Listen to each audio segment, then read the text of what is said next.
Hello everybody, Paul Richards here with Andy Chatfield, our lead support technician. How's it going, guys? And in this video we are going to do an IP joystick review. So the IP joystick can control up to 253 cameras over the network. You can auto search your network for PTZ Optics cameras that are there, and then you can take pan, tilt, zoom control along with presets and a whole bunch of other things that Andy's going to show off. Really quickly wanted to show the difference between the IP joystick and our analog RS-232 Visca joystick. The Visca joystick is less expensive. It's only $299. It uses RS-232 Sony Visca protocol. You can do Pelco as well. It also has RS-485. So and it's that, 422. And yep. 422. So it's very much an analog controller. It has a 3-year warranty and does do presets and camera switching. The IP joystick's a little bit more expensive. It does everything over the network. You can have a maximum of 253 cameras. It does support presets and tours, and it has a 2-year warranty. So let's go ahead and jump right into our presentation. Andy, we're going to start by, I guess, explaining the joystick here. Yeah, so I just want to let you guys know, as soon as you power on the joystick, as long as you have it hooked up to your network, it should automatically find a dynamic IP address for you. The one that pops up for us right now is 192.168.111.177. So if you will take that IP address and type it into a web browser, you should be able to gain access to the IP interface for this joystick, which will be the easiest way to go about setting it up with the PTZ Optics cameras. So as you can see here, the login page, this is the login page. It's just admin as the username and blank for the password. You should be able to log in now. Okay, and this, go ahead and do that. This is going to take you to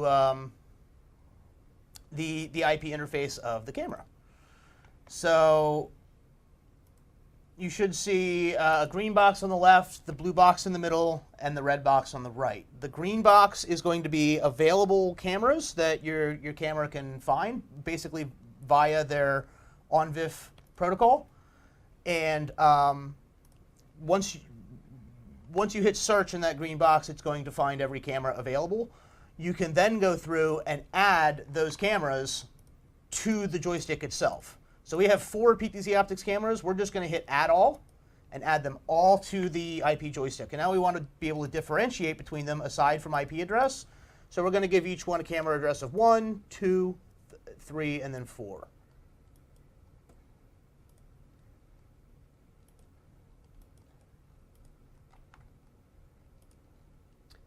And then Andy, I have logged into one of the PTZ Optics cameras here. So I didn't know if you wanted to show this part. Yeah, sure. So this video is assuming that you guys have worked with the PTZ Optics cameras before and you know how to get into this IP interface. But in order for this joystick to find your cameras, you have to turn OnVIF on in the IP interface for the cameras. You do not have to turn on OnVIF authentication. That would actually cause some conflicts with the IP joystick. You want to be sure to just turn OnVIF on, and then you'll be good to go. So at this point, Paul has added the 4 cameras in the IP interface for the joystick. We just want to, we address them all. So now I should be able to go back to my joystick here, and I'm just going to hit search. And it should find all 4 of those cameras. So hopefully you guys can see this behind us. We also have another view here. It's a little better. Yeah, so you can see it's search cam. I have 1 through 4, so I have 111.85. Come on. I have 8.8, I have 8.4, and I have 8.3. I know 8.5 is one of the ones we have live, so once I pick one that I want to use, I'm just going to hit escape, and it should connect to that camera. So I'm connected to that camera. That would be the one pointing at the fire extinguisher there. I'm just going to start zooming and panning around and set a couple presets and stuff like that. So this is my basic pan speed here. I can go a little quicker if I want. I can go really quick if I want. I tend to move it pretty slowly. So if I want to go ahead and just set that as a preset, I would do preset 1 and then enter. And now I'm just going to move away from that spot.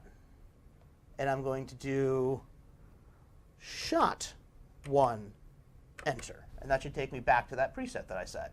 You can do this for many presets with the IP joystick. You can do this between cameras.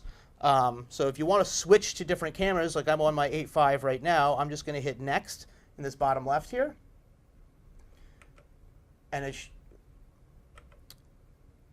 it should connect to the next camera I have available. Yep, that will give you 88 there. That's 88. It's in our back. Back of the shop. Back in the shop, yep. And then you can see I have full PTZ control.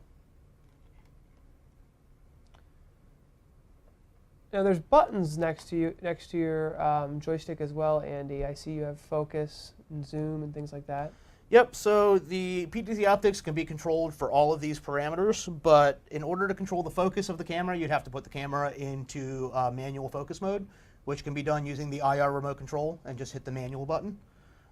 If you want to use the iris, you would just have to go into the on-screen display of your PTZ Optics camera and set the AE section for the iris to be in either iris mode or manual mode, and then you'd be able to control the iris with those buttons, and the zoom should just work inherently. All right, great. Well, that was actually a 6-minute video, Andy, if you can believe that. I think we showed everything we wanted to show off. PT joysticks there. Here's the back of the unit. As you can see, there's a network jack. Really, you just need to plug it to network and power. Yep. And have all your cameras set to, OnVIF enabled inside of the exactly the IP interface. You also need to make sure you have the latest firmware for the cameras, which Andy has videos on. So this is only applicable if you have a PTZ Optics Generation 1 camera. We have a separate firmware that you would need to upgrade in order to have the OnVIF functionality that will let the camera work with this joystick. The other thing is all the G2 cameras, as long as you have one that you bought after May of 2016, you should be good in that regard too. Every camera should be shipping with the OnVIF firmware on it. So you should only have to upgrade the firmware if you have a G1 camera or you have a G2 that you bought before May. And a little tip, if you don't need a joystick, there is a program called the OnVIF Device Manager, which is absolutely free. Yep.